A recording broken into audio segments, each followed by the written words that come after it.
ज्ञानवृक TV में आप सभी का बहुत बहुत स्वागत है। समुद्र मंथन के बारे में आपने सुना होगा। समुद्र मंथन देवताओं और असुरों द्वारा किए गए एक महायज्ञ की कहानी है, जिसमें क्षीर सागर को मथ कर 14 रत्न और अमरता के अमृत को प्राप्त किया गया था। देवताओं ने भगवान विष्णु के कहने पर इस प्रक्रिया में भाग लिया और उन्हें मंदराचल पर्वत को मथनी और नागों के राजा वासुकी को रस्सी बनाया। मंथन के दौरान सबसे पहले कालकूट विष निकला, जिसे भगवान शिव ने पी लिया, और अंत में अमृत प्राप्त हुआ, जिसे देवताओं ने प्राप्त करके अमृतत्व पा लिया, जबकि राहु और केतु के रूप में दानवों को भी पहचान मिली। समुद्र मंथन की कहानी के अनुसार जब देवराज इंद्र को दुर्वासा ऋषि के श्राप से वैभवहीन होना पड़ा, तब भगवान विष्णु ने देवताओं को अमृत की प्राप्ति के लिए असुरों के साथ मिलकर समुद्र मंथन करने का उपाय बताया। मंदराचल पर्वत को मथनी बनाया गया और वासुकी नाग को नेति बनाकर क्षीर सागर का मंथन किया गया। सबसे पहले हलाहल विष निकला, जिसे भगवान शिव ने पीकर नीलकंठ बन गए, और उसके बाद 14 रत्न निकले, जिसमें धन्वंतरी, लक्ष्मी, कामधेनु, ऐरावत, अमृत कलश आदि थे। चलिए विस्तार से जानते हैं क्या है सागर मंथन की कहानी। पहले जानते हैं समुद्र मंथन का कारण। एक बार की बात है, शिव जी के दर्शनों के लिए दुर्वासा ऋषि अपने शिष्यों के साथ कैलाश जा रही थी। रास्ते में उन्हें देवराज इंद्र मिल गए। इंद्र ने दुर्वासा ऋषि और उनके शिष्यों को भक्तिपूर्वक प्रणाम किया। खुश होकर दुर्वासा ऋषि ने इंद्र को आशीर्वाद देकर विष्णु भगवान का पारिजात पुष्प प्रदान कर दिया। इंद्र भी जो है इंद्रासन के गर्भ में चूर उस पुष्प को अपने ऐरावत हाथी के मस्तक पर रख दिया। उस पुष्प का स्पर्श होते ही ऐरावत सहसा विष्णु भगवान के समान तेजस्वी और बलवान हो गया। उसने इंद्र का परित्याग कर दिया और उस दिव्य पुष्प को कुचलते हुए वन की ओर चला गया। दुर्वासा ऋषि ने जब यह देखा तो भगवान विष्णु के पुष्प का तिरस्कार उनसे देखा नहीं गया। क्रोधित होकर दुर्वासा ऋषि ने देवराज इंद्र को श्री से हीन हो जाने यानी लक्ष्मी से हीन हो जाने का श्राप दे दिया। दुर्वासा मुनि के श्राप के फलस्वरूप लक्ष्मी जी उसी क्षण स्वर्गलोक को छोड़कर अदृश्य हो गई। लक्ष्मी जी के चले जाने से इंद्र आदि देवता निर्बल और श्रीहीन हो गए। उनका वैभव लुप्त हो गया। इंद्र को बलहीन जानकर दैत्यों ने स्वर्ग पर आक्रमण कर दिया और देवगण को पराजित करके स्वर्ग के राज्य पर अपनी परचम लहरा दी। तब इंद्र गुरुदेव बृहस्पति और अन्य देवताओं के साथ ब्रह्मा जी की सभा में उपस्थित हुए।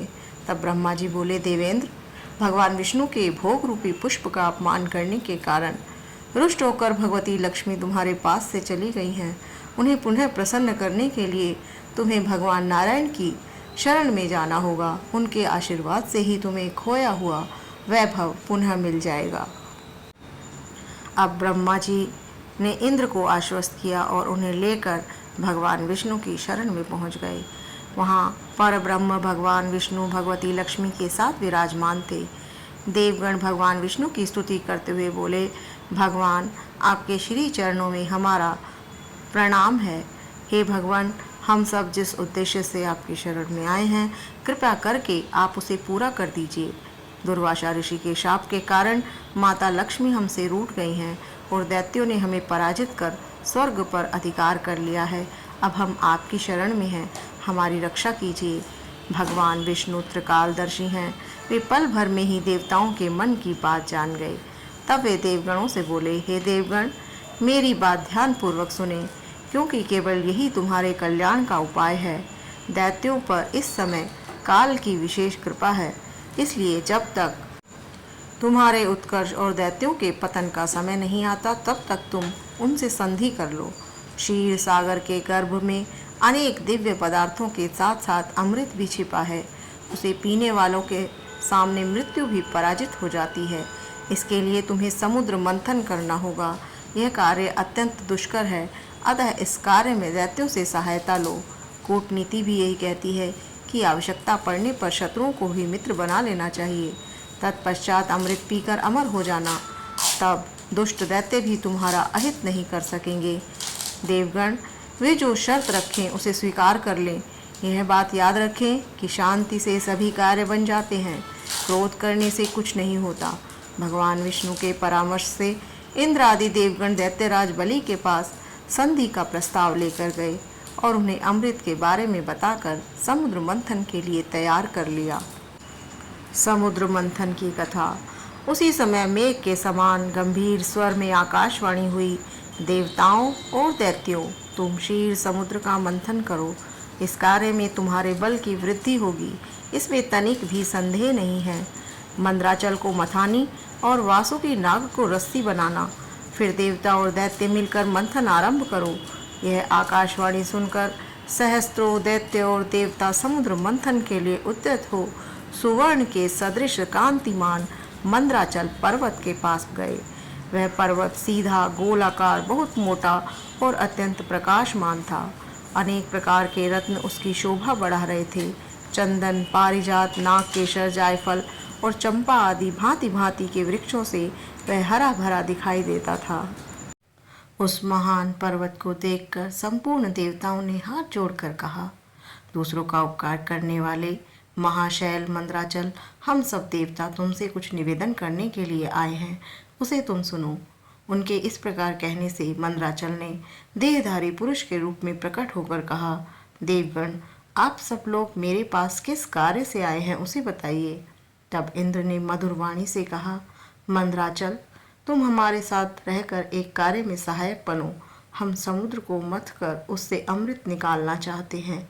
इस कार्य के लिए तुम मथानी बन जाओ। मंदराचल ने बहुत अच्छा कहकर उनकी आज्ञा स्वीकार की और देव कार्य की सिद्धि के लिए देवताओं, दैत्यों और विशेषतः इंद्र से कहा, पुण्यात्मा देवराज, आपने अपने वज्र से मेरे दोनों पंख काट डाले हैं, फिर आप लोगों के कार्य की सिद्धि के लिए वहां तक मैं कैसे चल सकता हूँ।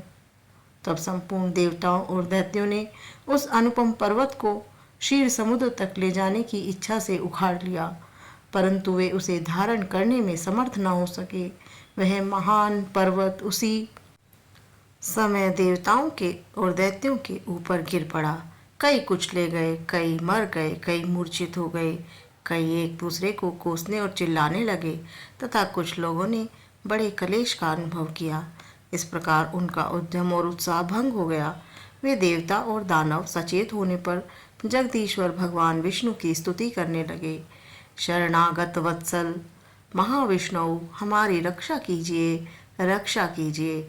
आपने ही संपूर्ण चराचर जगत को व्याप्त कर रखा है। अब आगे सुनिए विष्णु और वासुकी नाग। गरुड़ पर बैठे हुए भगवान विष्णु सहसा वहां प्रकट हो गए। वे सबको अभय देने वाले हैं। उन्होंने देवताओं और दैत्यों की ओर दृष्टिपात करके खेल खेल में ही महान पर्वत को उठाकर गरुड़ की पीठ पर रख लिया।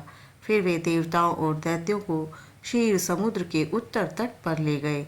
पर्वत श्रेष्ठ मंदराचल को समुद्र में डालकर तुरंत वहां से चले गए। तदंतर सब देवता दैत्यों को साथ लेकर वासुकी नाग के समीप गए और उनसे भी प्रार्थना स्वीकार कराई। इस प्रकार मंदराचल को मथानी और वासुकी नाग को रस्सी बनाया गया। अब देवताओं और दैत्यों ने क्षीर समुद्र का मंथन प्रारंभ किया। इतने में ही पर्वत समुद्र में डूबकर रसातल को जा पहुंचा। तब लक्ष्मीपति भगवान विष्णु ने कच्छप रूप धारण करके तत्काल ही मंदराचल पर्वत को ऊपर उठा दिया। उस समय यह एक अद्भुत घटना हुई। फिर जब देवता और दैत्यों ने मथानी को घुमाना आरंभ किया, तब वह पर्वत बिना गुरु के ज्ञान की भांति कोई सुदृढ़ आधार न होने के कारण इधर उधर डोलने लगा। यह देख परमात्मा भगवान विष्णु स्वयं ही मंदराचल के आधार बन गए और उन्होंने अपनी चारों भुजाओं से मथानी बने हुए उस पर्वत को भली भांति पकड़कर उसे सुखपूर्वक घुमाने योग्य बना दिया। अब अत्यंत बलवान देवता और दैत्य एक ही भूत होकर अधिक जोर लगाकर क्षीर समुद्र का मंथन करने लगे। कच्छप रूपधारी भगवान की पीठ जन्म से ही कठोर थी और उस पर घूमने वाला पर्वत श्रेष्ठ मंदराचल भी वज्र की तरह था। उन दोनों की रगड़ से समुद्र में बड़वा नल प्रकट हो गया, अग्नि प्रकट हो गई, साथ ही हलाहल विष उत्पन्न हुआ। उस विष को सबसे पहले नारद जी ने देखा। तब अमित तेजस्वी देव ऋषि ने देवताओं को पुकार कर कहा, अदिति कुमारों, अब तुम समुद्र का मंथन मत करो। इस समय संपूर्ण उपद्रवों का नाश करने वाले भगवान शिव की प्रार्थना करो। वे परात्पर हैं, परमानंद स्वरूप हैं तथा योगी पुरुष भी उन्हीं का ध्यान करते हैं। सभी देवता स्वार्थ में लीन होकर समुद्र मंथन कर रहे थे। वे अपनी ही अभिलाषा में तन्मय थे, लीन थे। नारद जी की बात नहीं सुन सके। केवल उद्यम का भरोसा करके वे क्षीर सागर के मंथन में लगे हुए थे। अधिक मंथन से जो हलाहल विष प्रकट हुआ वह तीनों लोकों को भस्म कर देने वाला था। वह प्रौढ़ विष देवताओं का प्राण लेने के लिए उनके समीप आ पहुंचा और ऊपर नीचे और संपूर्ण दिशाओं में फैल गया। समस्त प्राणियों को अपना ग्रास बनाने के लिए प्रकट हुए उस कालकूट विष को देखकर सब देवता और दैत्य हाथ में पकड़े हुए नागराज वासुकी को मंदराचल पर्वत सहित वहीं छोड़कर भाग खड़े हुए। उस समय लोक संहारकारी कालकूट विष को भगवान विष्णु ने स्वयं अपना ग्रास बना लिया। उन्होंने उस विष को निर्मल कर दिया। इस प्रकार भगवान शंकर की बड़ी भारी कृपा होने से देवता, असुर, मनुष्य और संपूर्ण त्रिलोकी की उस समय कालकूट विष से रक्षा हुई। विष के बाद आए चंद्रदेव। उसके बाद भगवान विष्णु के समीप मंदराचल को मथानी और वासुकी नाग को रस्सी बनाकर देवताओं ने पुनः समुद्र मंथन प्रारंभ किया। तब समुद्र से देव कार्य की सिद्धि के लिए अमृतमयी कलाओं से परिपूर्ण चंद्रदेव प्रकट हुए। संपूर्ण देवता, असुर और दानवों ने भगवान चंद्रमा को प्रणाम किया और गर्गाचार्य जी अपने अपने चंद्र बल की यथार्थ रूप से जिज्ञासा की। उस समय गर्गाचार्य जी ने देवताओं से कहा, इस समय तुम सब लोगों को बल ठीक है। तुम्हारे सभी उत्तम ग्रह केंद्र स्थान में हैं और चंद्रमा से गुरु का योग हुआ है। बुध, सूर्य, शुक्र, शनि और मंगल भी चंद्रमा से संयुक्त हुए हैं। इसलिए तुम्हारे कार्य की सिद्धि के लिए इस समय चंद्र बल बहुत उत्तम है। यह गोमंत नामक मुहूर्त है जो विजय प्रदान करने वाला है। महात्मा गर्ग जी इस प्रकार आश्वासन देने पर महाबली देवता गर्जना करते हुए बड़े वेग से समुद्र मंथन करने लगे। मथे जाते हुए समुद्र के चारों ओर बड़े जोर की आवाज उठ रही थी। इस बार के मंथन से देव कार्यों की सिद्धि के लिए साक्षात सुर भी कामधेनु प्रकट हुई। उन्हें काले, श्वेत, पीले, हरे और लाल रंग की सैकड़ों गायें घेरे हुए थी। उस समय ऋषियों ने बड़े हर्ष में भरकर देवताओं और दैत्यों से कामधेनु के लिए प्रार्थना की। कहा, आप सब लोग मिलकर भिन्न भिन्न गोत्र वाले ब्राह्मणों को कामधेनु सहित इन संपूर्ण गौओं का दान अवश्य करें। ऋषियों की याचना करने पर देवताओं और दैत्यों ने भगवान शंकर की प्रसन्नता के लिए सब गायें दान कर दी तथा यज्ञ कर्मों में भली भांति मन को लगाने वाले उन गंग मलंग महात्मा ऋषियों ने उन गौओं का दान स्वीकार कर लिया। उसके बाद सब लोग बड़े जोश में जाकर क्षीर सागर को फिर से मथने लगे। तब समुद्र से कल्प वृक्ष, पारिजात, आम का वृक्ष और संतान, ये चारों दिव्य वृक्ष प्रकट हुए। इसके बाद प्रकट हुई कौस्तुभ मणि। उन सब को एकत्र देखकर देवताओं ने पुनः बड़े वेग से समुद्र मंथन फिर से आरंभ किया। इस प्रकार के मंथन से रत्नों में सबसे उत्पन्न रत्न कौस्तुभ प्रकट हुआ, जो सूर्य मंडल के समान परम कांतिमान था। उसमें से आभा निकल रही थी, चमक निकल रही थी। वह अपने प्रकाश से तीनों लोगों को प्रकाशित कर रहा था। देवताओं ने चिंतामणि को आगे रखकर कौस्तुभ का दर्शन किया, उसे भगवान विष्णु की सेवा में भेंट कर दिया और भगवान विष्णु ने उसे स्वीकार कर लिया। तदंतर चिंतामणि को मध्य में रखकर देवताओं और दैत्यों ने पुनः समुद्र को मथना आरंभ किया। वे सभी बल में बड़े चढ़े थे और बार बार गर्जना कर रहे थे। अब की बार उस मथे हुए समुद्र से उच्चैश्रवा नामक अश्व प्रकट हुआ। वह समस्त अश्व जाति में एक अद्भुत रत्न था। उसके बाद गज जाति में रत्नभूत ऐरावत प्रकट हुआ। उसके साथ श्वेत वर्ण के 64 हाथी और थे।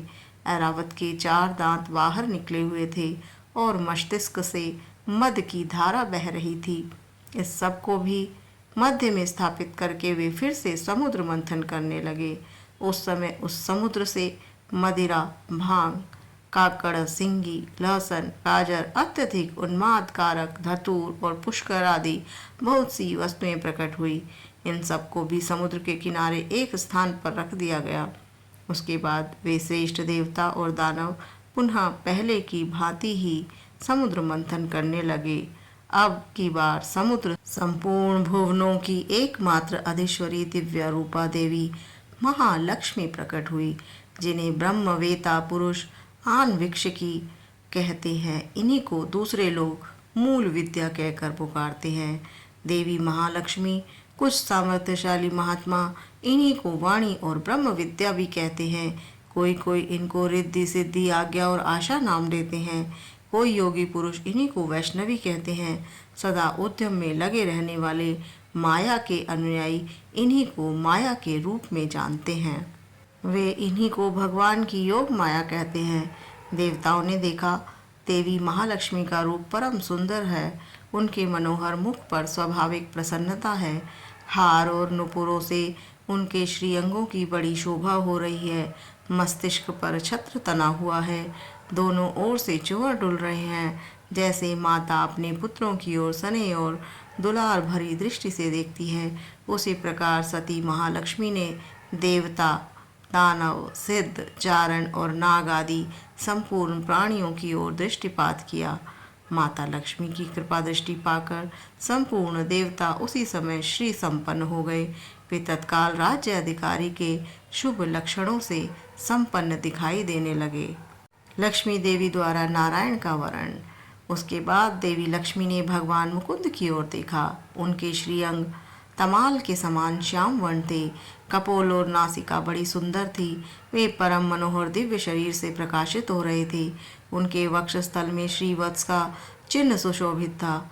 भगवान एक हाथ में कोमोद की गदा शोभा पा रही थी। भगवान नारायण की उस दिव्य शोभा को देखते ही लक्ष्मी जी आश्चर्यचकित हो उठी। हाथ में वरमाला ले सहसा हाथी से उतर पड़ी।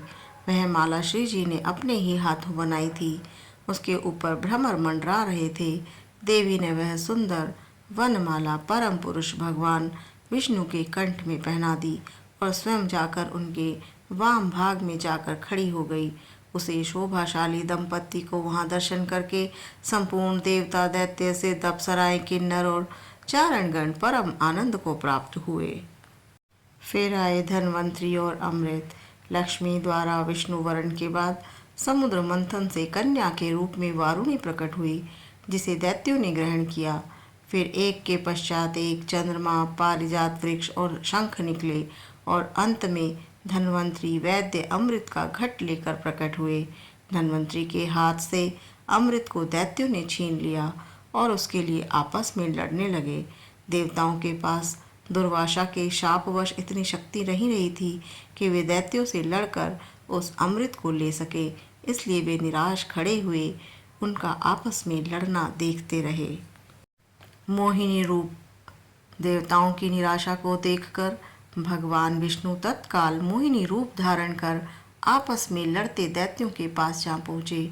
उस विश्व मोहिनी रूप को देखकर दैत्य और देवताओं की तो बात ही क्या, स्वयं ब्रह्मा जी कामदेव को भस्म कर देने वाले भगवान शंकर भी मोहित होकर उनकी ओर बार बार देखने लगे। जब दैत्यों ने उस नवयौवना सुंदरी को अपनी ओर आते हुए देखा, तब वे अपना सारा झगड़ा भूलकर उसी सुंदरी की ओर कामासक्त होकर एकटक देखने लगे। वे दैत्य बोले, हे सुंदरी, तुम कौन हो? लगता है हमारे झगड़े को देखकर उसका निपटारा करने के लिए ही तुम हम पर कृपा कटाक्ष कर रही हो।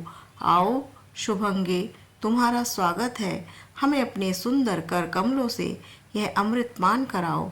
इस पर विश्व मोहिनी रूपी विष्णु ने कहा, हे देवताओं और दानवों, आप दोनों ही महर्षि कश्यप जी के पुत्र होने के कारण भाई भाई हो, फिर भी परस्पर लड़ते हो। मैं तो स्वेच्छाधारिणी स्त्री हूँ। बुद्धिमान लोग ऐसी स्त्री पर कभी भी विश्वास नहीं करते, फिर तुम लोग कैसे मुझ पर विश्वास कर रहे हो? अच्छा यही है कि स्वयं सब मिलकर अमृत पान कर लो। देवताओं ने किया फिर अमृत पान। विश्व मोहिनी के ऐसे नीति कुशल वचन सुनकर उन कामांध दैत्यों, दानवों और असुरों को उस पर और भी विश्वास हो गया। वे बोले, सुंदरी, तुम पर पूर्ण विश्वास है। तुम जिस प्रकार कहोगी हम तुम पर विश्वास कर लेंगे। तुम जिस प्रकार बांटोगी उसी प्रकार अमृत पान कर लेंगे। तुम ये घट लो और सभी में अमृत वितरण कर दो। विश्व मोहिनी ने अमृत घट लिया। देवताओं और दैत्यों को अलग अलग पंक्तियों में बैठने के लिए कहा। उसके बाद दैत्यों को अपने कटाक्ष से मदमोहश करते हुए देवताओं को अमृत पान कराने लगे। दैत्य और उनके कटाक्ष से ऐसे मदहोश हुए कि अमृत पीना ही भूल गए। भगवान की इस चाल को राहु नामक दैत्य समझ गया।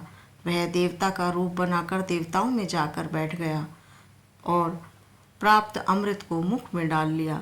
जब अमृत उसके कंठ में पहुंच गया तब चंद्रमा और सूर्य ने पुकार कर कहा कि ये तो राहु दैत्य है। यह सुनकर भगवान विष्णु ने तत्काल अपने सुदर्शन चक्र से उसका सिर गर्दन से अलग कर दिया। अमृत के प्रभाव से उसके सिर और धड़ राहु और केतु नाम के 2 ग्रह बनकर अंतरिक्ष में स्थापित हो गए। वे ही बैर भाव के कारण सूर्य और चंद्रमा का ग्रहण कराते हैं। देवासुर संग्राम हुआ। इस तरह देवताओं को अमृत पिलाकर भगवान विष्णु वहां से लोप हो गए। उनके लोप होते ही दैत्यों की मदहोशी समाप्त हुई। वे अत्यंत क्रोधित हो गए और देवताओं पर प्रहार करने लगे। भयंकर देवासुर संग्राम आरंभ हो गया, जिसमें देवराज इंद्र ने दैत्यराज बलि को परास्त करके अपना इंद्रलोक वापस ले लिया। 14 रत्नों की प्राप्ति हुई। समुद्र मंथन की इस घटना के बाद जो 14 रत्नों की प्राप्ति हुई, उसमें यह लाइनें, ये पंक्तियाँ आपको स्मरण हो जानी चाहिए। श्रीमणि रंभा वारुणी अमीय शंख गजराज धेनु धनुष शशि कल्पतरु धन्वंतरी विषवाज। फिर से सुनिए। श्रीमणि रंभा वारुणी अमीय शंख गजराज धेनु धनुष शशि कल्पतरु धन्वंतरी विषवाज। अर्थात समुद्र मंथन से 14 रत्न जिन्हें कहा जाता है वो प्राप्त हुए। उनके नाम हैं हलाहल, विष, कामधेनु, उच्च श्रवा, अश्व, ऐरावत, हाथी, कौस्तुभ मणि, कल्प वृक्ष, रंभा, लक्ष्मी, वारुणी जिसे मदिरा कहा जाता है, चंद्रमा, पारिजात वृक्ष, पांचजन्य, शंख, धन्वंतरी, वैद्य और अमृत। समुद्र मंथन की ये प्रस्तुति आपने ज्ञानवृक्ष टीवी की तरफ से सुनी। अगर आपको वीडियो पसंद आई है तो कमेंट्स बॉक्स में ओम विष्णु देवाय नमः, ओम नमः शिवाय, ओम महालक्ष्मी नमः अवश्य लिखें। मिलते हैं एक ऐसी ही दूसरी वीडियो के साथ। तब तक के लिए जय श्री राम।